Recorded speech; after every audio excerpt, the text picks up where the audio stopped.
Anda kembali menyaksikan Muslim Update bersama saya Sheila Baladraf dan kini kami sudah terhubung dengan Ustaz Atabik Lutfi yang akan memberikan tausiahnya untuk kita. Assalamualaikum Ustaz Atabik, apa kabarnya Ustaz? Waalaikumsalam warahmatullahi. Alhamdulillah sehat walafiat Mbak Sheila. Alhamdulillah. Dan kita mulai dengan informasi yang pertama dari Tasikmalaya, Jawa Barat pemirsa. Seorang gadis berusia 18 tahun warga desa Sindang Jaya, Tasikmalaya harus menjalani hidup mengenaskan. Kakinya dirantai sejak kelas 5 sekolah dasar karena kerap mengamuk. Keluarga sudah pasrah dan menyerahkan anaknya untuk diobati. Beginilah kondisi DE, warga desa Sindang Jaya, Tasikmalaya, Jawa Barat. Selama 7 tahun ia hidup mengenaskan karena dimasukkan ruangan kecil dan kakinya dirantai. Hal ini terpaksa dilakukan karena diduga ia mengalami gangguan jiwa. Remaja berusia 18 tahun ini kerap marah dan merusak rumah warga. Meski sudah beberapa kali berobat, baik ke puskesmas maupun ustaz, kondisi remaja ini tidak kunjung membaik. Sang ibu yang telah menjadi orang tua tunggal memutuskan untuk merantai kaki anaknya. Kondisi DE pun diketahui oleh Komisi Pelindungan Anak Indonesia daerah Tasikmalaya. Rantai yang melilit kaki gadis malang ini pun dilepas.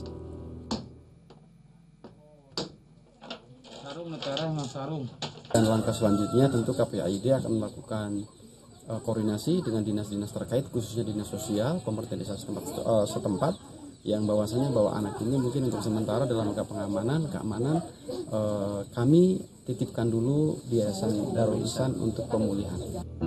Bekerja sama dengan sebuah yayasan, KPAID Tasikmalaya akan bertanggung jawab merawat dan mengobati DE hingga kondisinya membaik.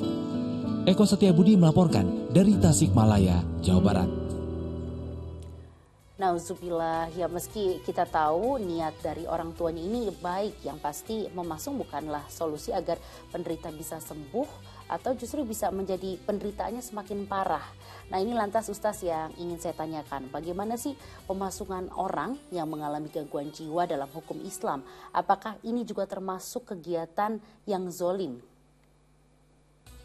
Ya Mbak Sheila, manusia adalah makhluk yang sangat mulia, terdiri dari jasmani dan rohani. Imam Ghazali mengatakan manusia ini makhluk jasmaniyah dan rohaniyah. Sehingga kedua-duanya harus dipenuhi dengan sebaik-baiknya. Ketika ada tanda seseorang itu terganggu jiwanya dan mentalnya, maka tentu harus diselesaikan dengan penyelesaian yang tidak menyakitkan, yang menjadikan dia akan semakin sehat, semakin baik, jasmani maupun rohaninya. Tindakan memasung yang tentu mencelakakan, membahayakan, malah bisa jadi lebih mengganggu mentalnya seseorang, dilarang oleh agama kita karena termasuk menyakiti, menganiaya atau menzolimi. Untuk itu solusinya adalah dua, tentu bagaimana secara jasmani kita berikan yang terbaik untuknya, dan alhamdulillah sudah ada yayasan yang ingin memberikan penanganan khusus. Dan secara kejiwaan tentu ada pakar, ada psikiater, ada psikologi. Psikolog yang tentu akan melakukan berbagai macam pendekatan-pendekatan yang sesuai. Kita berharap bahwa pendekatan itu pendekatan yang manusiawi, pendekatan yang sesuai. Demikian juga secara agama dituntun bagaimana. Karena umumnya mereka yang terganggu mental atau jiwanya itu sedang dalam tanda kutip dirasuki oleh makhluk halus, oleh setan. Maka ada pendekatan secara religi, secara keagamaan. Dengan memperbanyak zikir, lantunan zikir. Dengan memperbanyak lantunan-lantunan sholawat. Yaitu oleh orang di sekitarnya. Oleh mereka yang mengerti agama. Kemudian juga diseringkan untuk berwudu, diseringkan untuk mandi. Dan kemudian dipertemankan dengan teman-teman yang dapat berbicara dan berkomunikasi. Kita menyadari bahwa ini bukan persoalan yang ringan, karenanya mungkin ada orang tua atau keluarga yang malah memasungnya. Kita katakan memasung adalah cara yang tidak manusiawi. Justru kita lebih memuliakan lagi, lebih memberikan perhatian yang khusus. Mudah-mudahan dengan demikian, ia akan terbantu untuk mengobati dirinya melalui pendekatan-pendekatan psikologi, psikiater, dan pendekatan-pendekatan keagamaan, insya Allah.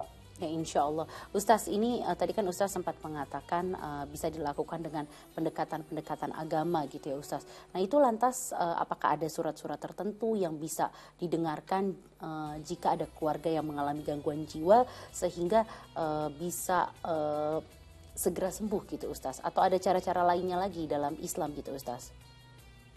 Ya, para ulama menuntun untuk banyak diperdengarkan surat Al-Baqarah. Karena Nabi SAW menyebutkan ketika dibacakan surat Al-Baqarah, maka larilah syaitan. Tentu setelah didiagnosa apakah ada ia terrasuki oleh syaitan. Jika itu ada, maka diperdengarkan surat Al-Baqarah. Diperdengarkan pula dengan surat atau kita sebut dengan ayat kursi, diperdengarkan dengan 3 qul. Qul huwallahu ahad, qul a'udzu birabbil falaq, dan qul a'udzu birabbin nas.